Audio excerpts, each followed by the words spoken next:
Hi and welcome to all the viewers out there joining us for this pre-recorded show for Wednesday, which takes place at Durbanville in Cape Town.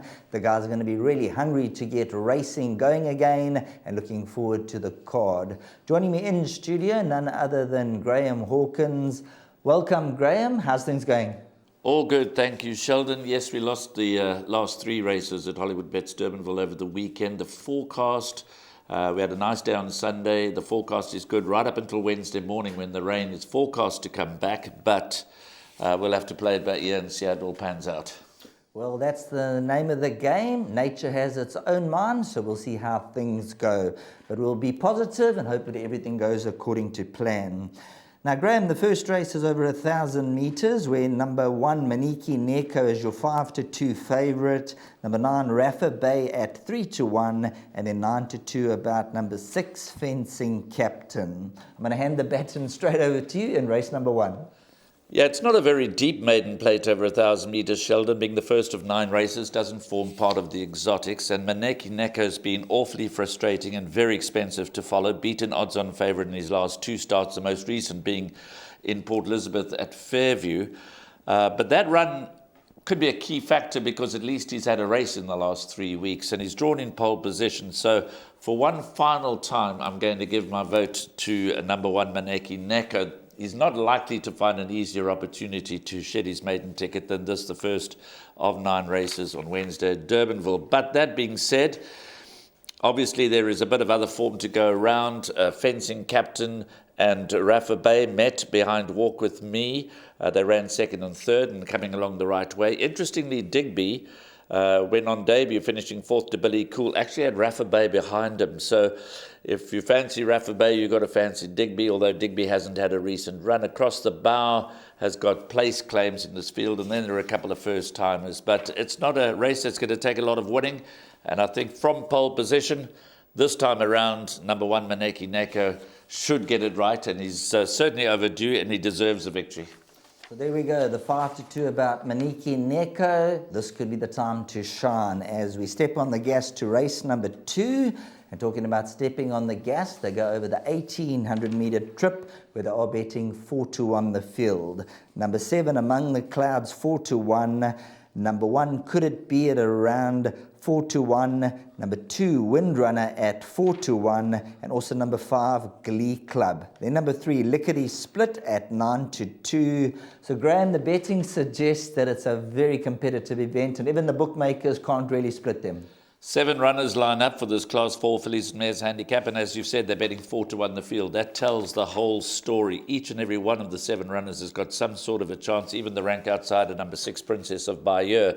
Yes, she hasn't run since winning her maiden, but she won her maiden easily, and she could step up. She could be a late maturer, and she could have claims here.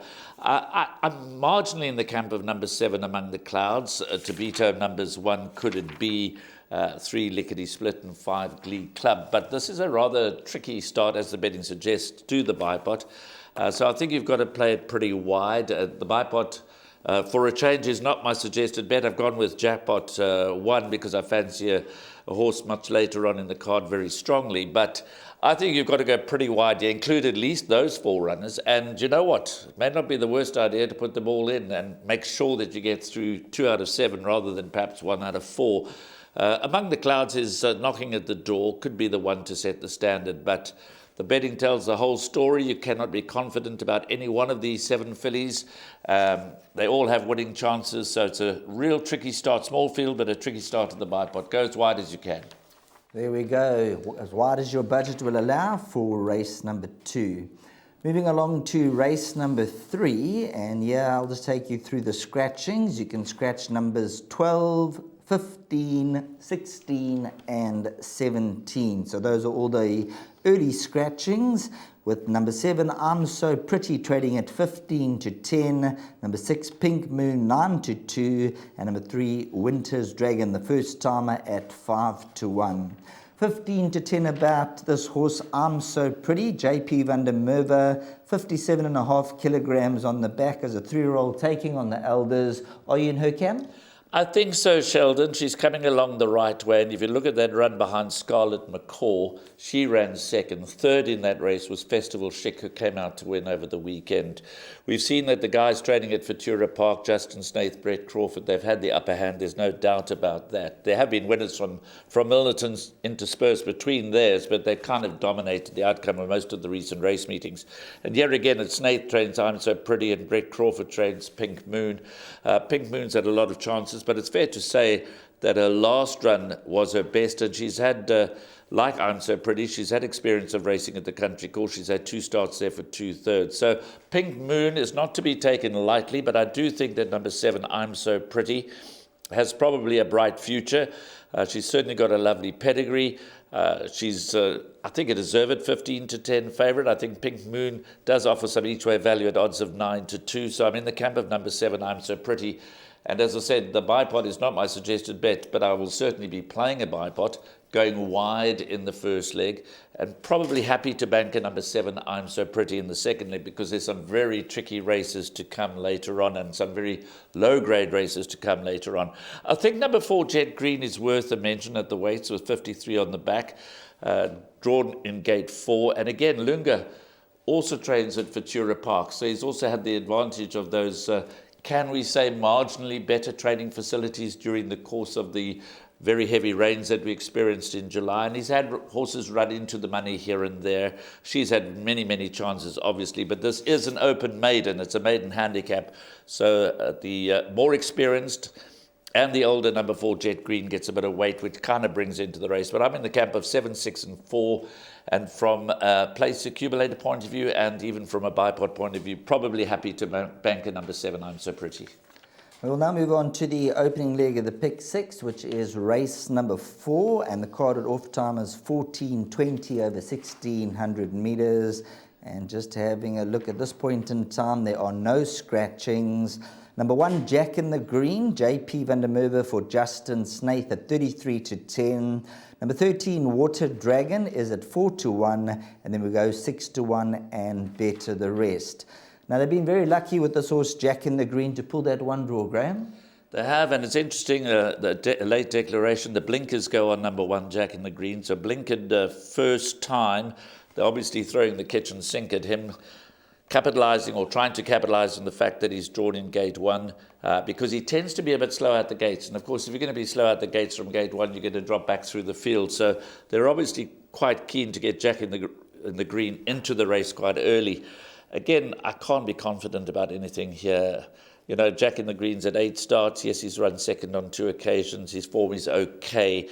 But again, this is not a maiden play that's going to take a lot of winning. Number 3, 2020 Vision, I was on last time with 33-1 in a small field. I couldn't believe the price I got.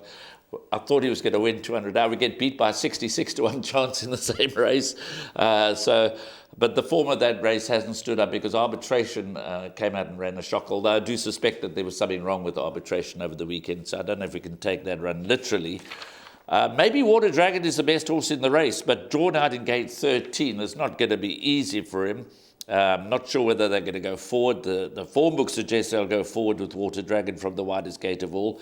White Seahorse, that showed a little bit of improvement last time. There were a few whispers around for White Seahorse when he lined up for the second start of his career at Hollywoodbets Durbanville on the 1st of August, and he may continue to improve.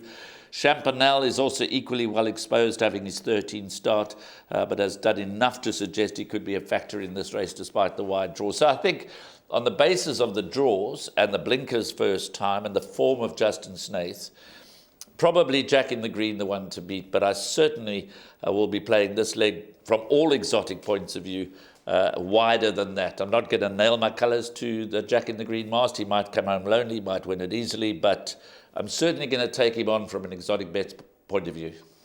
Then we'll move on to race number 5, which is your suggested bet of the day. Jackpot 1, 4, 6, and 7 will be your 3 numbers that you'll be throwing in. And Graham, looking at the betting, it's 17-10 about number 6, Fairfield. Then we have My Only Weakness, number 4 at 5-2, and number 7, State Capital, along with number 10, Pocket Dial at 4-1. Now, looking at the structuring of the weights here, the favourite Fairfield is carrying the 61 kilograms, and there's a number of horses who are carrying a lot lower. Yeah, I think Fairfield is worth taking on as the favourite. I've obviously included her in the first leg of my jackpot. I've left out number 10, Pocket Dial. So if you want to completely close the loop, although I've gone with 4, 6 and 7, those listening and watching, if you don't want to take any chances because I've gone field by banker. So you don't really want to go out the first leg. I do think that number 4, My Only Weakness, will have the beating of number 10, Pocket Dial. But if you want to completely close the loop in the first leg, then go 4, 6, 7 and 10. I've gone 4, 6 and 7. Fairfield obviously warrants respect, but 61 kilograms in this open maiden, I'm happy to take her on with a stable companion. In fact, I think that number 7, State Capital, might well prove the one they all have to beat. Ran second behind Charlotte Bronte last time out. Third in that race was National Disgrace, who came out and ran a pretty decent second over the weekend. So although there hasn't been a direct winner from the form line, I think that National Disgrace didn't do that form line any harm by running a good second over the weekend. So State Capital for me, lightly raced 5-year-old. She's obviously had plenty of problems. They persevered with her. She's only got 54.5 to shoulder. My only weakness, taken a long time for the penny to drop for this daughter of one world, but she's had 2 runs which suggest there might be a future for her. She's only got 54.5 to carry, but she's a 3-year-old, whereas State Capital is a 5-year-old. Hence, I'm in the camp of number 7, State Capital. And I want to see further improvement from number 4, My Only Weakness. The same comment applies to Pocket Dial. On various form lines, there shouldn't be too much to choose between My Only Weakness and Pocket Dial, but My Only Weakness is drawn better. But you've got to respect the fact that Fairfield quite possibly brings the strongest form into the race. But I'm not convinced about that, and I think the weights give her a tough task. I wouldn't be taking 17 to 10, that's for sure. There we go. The 17 to 10 could be a little bit on the skinny side, and there might be 1 or 2 lurkers waiting in the wings. That'll take us on to race number 6 over the 1,600-meter trip, and at the early time of recording, number 2, Green Mandarin, is the scratching. So, Graham, that leaves us with 7 runners to go to the post, and this is one leg where you can't go out. No, I've gone field in the middle 2 legs of Jackpot 1. This is an interesting race. From a quality perspective, the best race in the card, this Class 3 handicap, 1,600 metres. We're left with 8 runners, 5 from the Brett Crawford stable, 2 from the Justin Snay stable, and 1 from the Vaughan Marshall stable. So Brett Crawford's had been in terrific form. He's got 5 strings to his bow here. Louis Mkotwe rides number 8, Future Prince, who's been threatening for a long time to win a race, but the fact of the matter is it's been 912 days since he's won a race, and he's been to the country course 3 times and drawn a blank on each occasion. Perhaps L.A. Maurice is the stable choice. Gareth Wright rides. I mean, Louis Mkotwe generally can't make 55 kilograms, and he's just returned from a break. L.A. Maurice has been to Durbanville once for a victory, so 1 from 1. His recent form is not too bad. So L.A. Maurice might prove to be the pick of the Brett Crawford runners. His others are infrared. The comments are that he'll need the run. Hasn't been seen since February. Willie John, I think pretty much what you see is what you get. The interesting horse could well be number 9, Lindbergh. He's been priced up at 25 to 1, the rank outsider in this Acehorse party. He's had 2 poor runs. The last over 1,200 metres, I'm prepared to forgive. But if you look at his form at Durbanville, 4 starts for a win, 2 seconds and a 4th. He's been given a bit of a break. The stable is in good form. He does have the worst of the draw, albeit in a small field to contend with. But would I be surprised to see Lindbergh suddenly coming out fresh and bouncing back to his best form now that he returns to Durbanville? No, I wouldn't be. So I'm not going to try and split them. I think that Snaith has a very strong hand with Nevada King jumping out of gate 1 and Future Turn jumping out of gate 2. And even the Vaughan Marshall runner Fibonacci is a winner at the course, so it's not easy to catch Fibonacci right. I'm just not convinced, Sheldon, that 1,600 metres is Fibonacci's best trip. So, but you've got to go the field here. Any one of these 8 horses could win. The next leg, you've also elected to go with the field, yeah? So let's kick off with the horse like number 2, Like the Clappers, and number 5, Nile the Boss. They both joint favourites at around 7 to 2 at this point in time.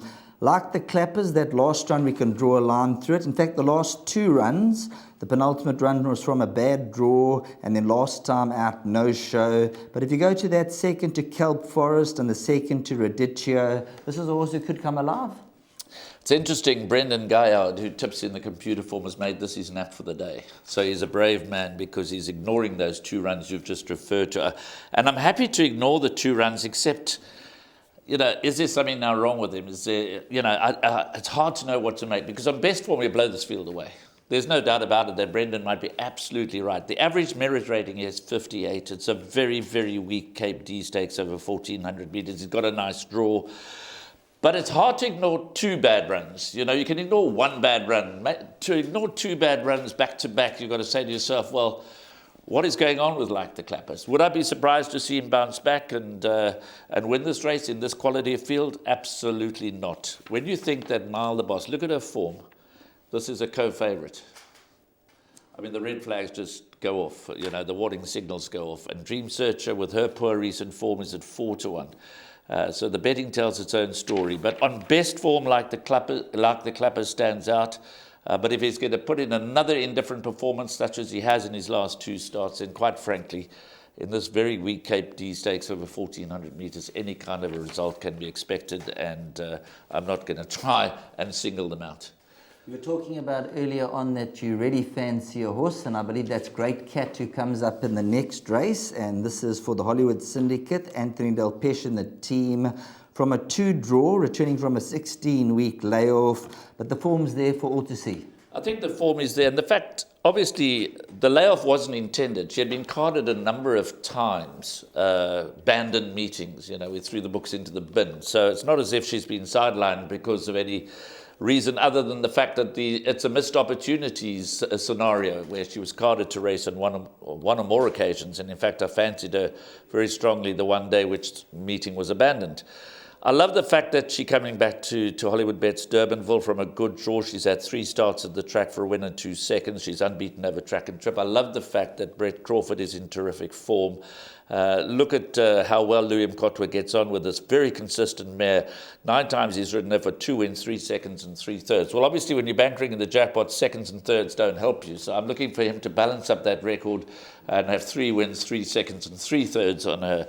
I do think that I still think she represents some value at 3-1, to be honest. I know she's co-favourite within the green zone. Of course, she's got plenty of upside and coming along the right way. But in the green zone is receiving 3.5 kilograms. But at weight for age, she should be receiving about 8 kilograms. So she's still well in as Great Cat. But in the green zone is obviously got upwardly mobile and could present a threat. She's drawn a little awkwardly in gate 8. And of course, that in the green zone represents Justin Snaith.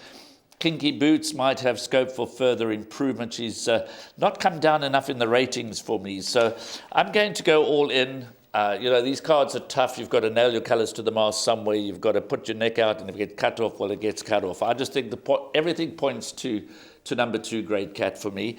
And I'm happy to go, you know, a number of horses in the first leg of the jackpot by field and banker number 2, Great Cat.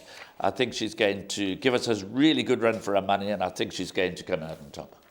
Then ending off the meeting is race number 9, and let's get into the action. I just want to quiz you on a horse number 5, Question of Faith, with the Pit Buerta stable. This was originally, I think, with Paul Lafferty earlier on.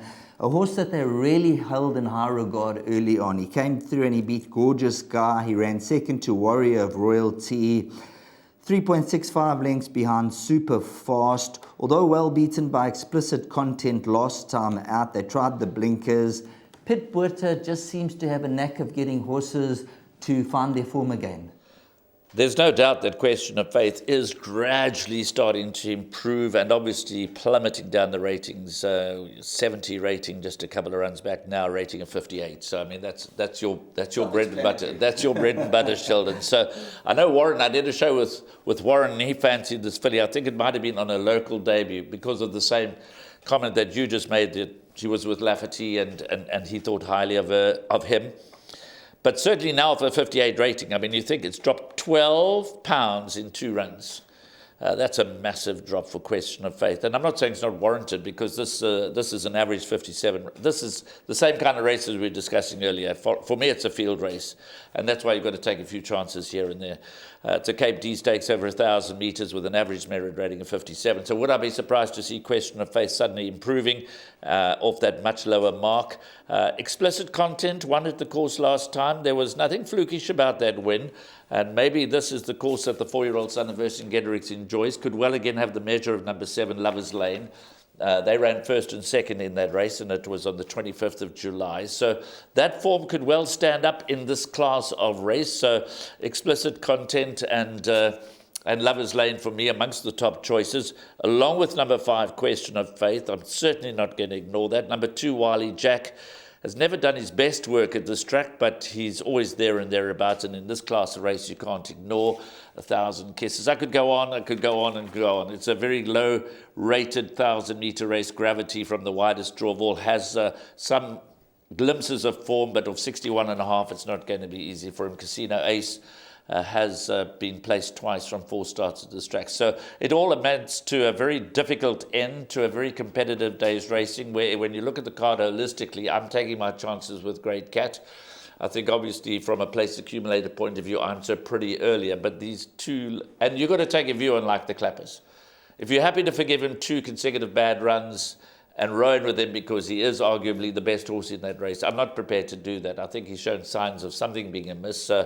He could bounce back and blow that field away. But so there are enough difficult races where you've got to go wide. This is certainly one of them. There we go, one of those races where you've got to go quite wide. And just having a look at the betting, number 5, Question of Faith, is trading at around 12 and 14 to 1. And I have a sneaky suspicion this could be a horse to throw into all of the play. Now, Graham, your jackpot 1 is your suggested bet for the day. So if you wouldn't mind taking it away for all your followers. Thank you very much. So the first leg, we're going numbers 4, 6, and 7, which is my only weakness, Fairfield and State Capital. As I mentioned when discussing the race, if you want to completely close that loop, include number 10, Pocket Dial. But I'm going 4, 6, and 7, quite simply then by field. I'm looking to play against number 2, Like the Clappers, in the third leg. But I'm happy to go all in. If I'm right, I'm right. If I'm wrong, I'm wrong. It'll be won't be the first time I'm wrong, but I really do like the chances of number 2, Great Cat, from a good draw. Brett Crawford in great form. The Hollywood Syndicate in great form, and she loves the track. So happy to bank a number 2, Great Cat, in the 8th race, and that's my suggested jackpot. Well, thanks very much to Graham Hawkins joining us in studio. All the hard work, all the hard studying. We really appreciate it, Graham. And let's hope that the horses can run as fast as we hope they can. And most of all, I hope we get the meeting underway and get it right through to race 9. Well, that's the main aim. Let's get racing underway. Let's get those horses running, the owners, trainers, jockeys. They're all waiting to get down to the track and see their horses in action. Have a top day's racing and hopefully you're in the winner's queue at the end of the meeting.